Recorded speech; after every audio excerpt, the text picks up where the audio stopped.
हिमालय की गोद में बसा देवभूमि उत्तराखंड। उत्तराखंड अपनी अलौकिक खूबसूरती, प्राचीन मंदिर और अपनी संस्कृति के लिए विश्वविख्यात रहा है। यहाँ की लोक कलाएं और लोक संगीत बरसों से भारत की प्राचीन कथाओं का बखान करती आ रही हैं। ऐसी एक प्राचीन परंपरा है पांडव नृत्य, जो कि देवभूमि का पारंपरिक लोक नृत्य है। उत्तराखंड में पांडव नृत्य का आयोजन पूरे महीने किया जाता है। गढ़वाल क्षेत्र में अलग अलग समय पर पांडव नृत्य का आयोजन होता रहता है। गांव वाले खाली समय में पांडव नृत्य के आयोजन के लिए बढ़ चढ़कर भागीदारी निभाते हैं। उत्तराखंड के टिहरी जिले स्थित कंडारसिंह गांव में हर तीसरे वर्ष पांडव नृत्य का आयोजन बड़ी धूमधाम से किया जाता है, जिसमें प्रवासी ग्रामीण भी बढ़ चढ़कर भाग लेते हैं। भारतीय जनता पार्टी के जिला उपाध्यक्ष व ग्रामीण अनिल चौहान ने बताया कि भगवान हुणेश्वर और नागराज की धरती पर हर तीसरे वर्ष पांडव नृत्य का आयोजन किया जाता है। उन्होंने बताया कि इस कार्यक्रम का आयोजन सिर्फ मनोरंजन के लिए ही नहीं, बल्कि क्षेत्र की खुशहाली और अन्न धन की वृद्धि के लिए किया जाता है।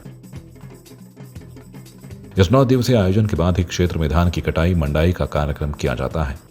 मैं आपको बता देता हूँ, भगवान हुणेश्वर नागराज देवता और पंडाओं की स्थात में यह कार्यक्रम प्रत्येक 3 साल बाद मनाया जाता है।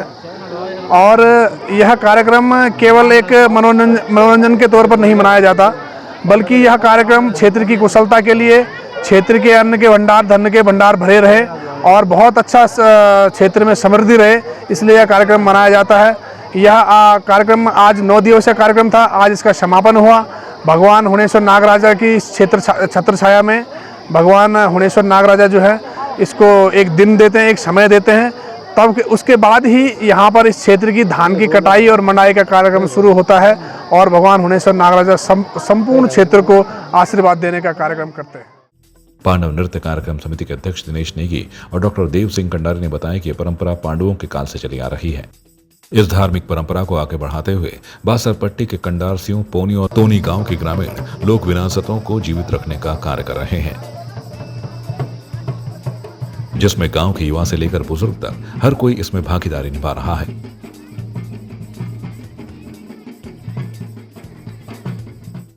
ये तो पौराणिक चल रहा है महाभारत काल से। अब पहले महाभारत राजा शांतनु से चला, फिर धर्म नीति से चले, फिर हमारे पुरखों ने कि अपनी पूर्वजों के यादगार, अपने पांडवों के यादगार में इस धर्म क्षेत्र को आगे बढ़ाते हुए इस पांडव नृत्य का एक उल्लेख किया, इसकी गाथा करी।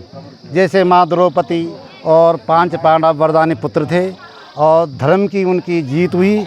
और इस परंपरा से हमारे क्षेत्र जो बासरपट्टी क्षेत्र है, 32 गांव बासर का, और इसमें हमारे सम्मिलित जो इस कार्यक्रम के आयोजक है 3 ग्राम पंचायत, कंडारसिंह, पोनी और खिरबिल बासर। इसके जो पूर्वज है, जैसे हमारे वर्तमान में हमारे भाई साहब पंडित आदरणीय शिव प्रकाश कंसवाल जी, ये लगातार इनके पूर्वजों द्वारा पूरी शैली सीख रखी है। जैसे हमारे पौराणिक हमारे चाचा जी आदरणीय संरक्षक भगवान सिंह भंडारी जी और हमारे प्रधान प्रतिनिधि आदरणीय हमारे बड़े भाई साहब विजेंद्र लाल जी और हमारे क्षेत्रीय नेता अनिल चौहान जी, और ये हमारे यूथ नेता है, भविष्य है। ग्रामीण और पेशे से शिक्षक धन सिंह ने बताया कि इस कार्यक्रम का आयोजन करने वाले पूर्वजों का एकमात्र उद्देश्य यहाँ के लोगों को एकता के सूत्र में पिरोना था। उन्होंने जानकारी देते हुए बताया कि जिस कारण महाभारत का युद्ध पांडवों और कौरवों में सिर्फ जमीनी लड़ाई के लिए हुआ था, उसी संदेश को जनता के बीच रखने के लिए इस तरह के आयोजन किए जाते हैं,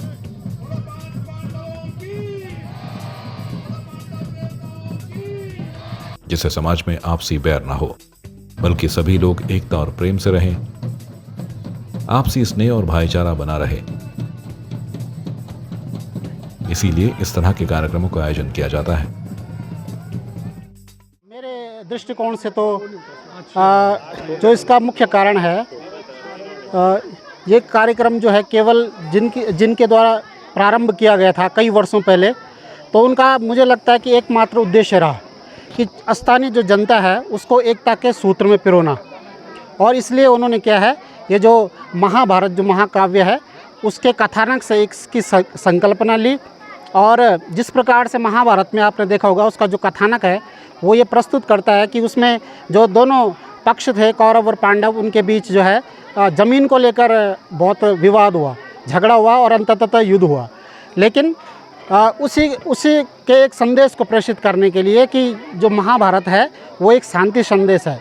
तो इसी प्रकार से उन्होंने सोचा होगा कि इस क्षेत्र 6 जो गांव हैं यहाँ पर, उनकी जनता को आपस में किस प्रकार से हमको यूनाइटेड रखना है, एकत्रित करना है।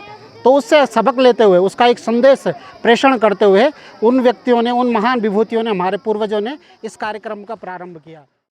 टिहरी के सीमांत घनसाली विधानसभा स्थित बासर पट्टी के कंडारसिव गांव में कई वर्षों से पांडव नृत्य का आयोजन किया जा रहा है, जिसमें मुख्य किरदार 5 पांडव होते हैं, बाकी उनके सैनिक होते हैं और हाथी का रूप ऐरावत हाथी होता है। पांडव नृत्य आयोजित करने के उद्देश्य को लेकर गांव वाले अलग अलग तर्क देते हैं, जिनमें मुख्य रूप से गांव में खुशहाली, अच्छी फसल को माना जाता है। ग्रामीणों का मानना है कि पशुओं में होने वाले रोग पांडव नृत्य कराने के बाद ठीक हो जाते हैं। संवाद 365 के लिए टिहरी से पंकज भट्ट की रिपोर्ट।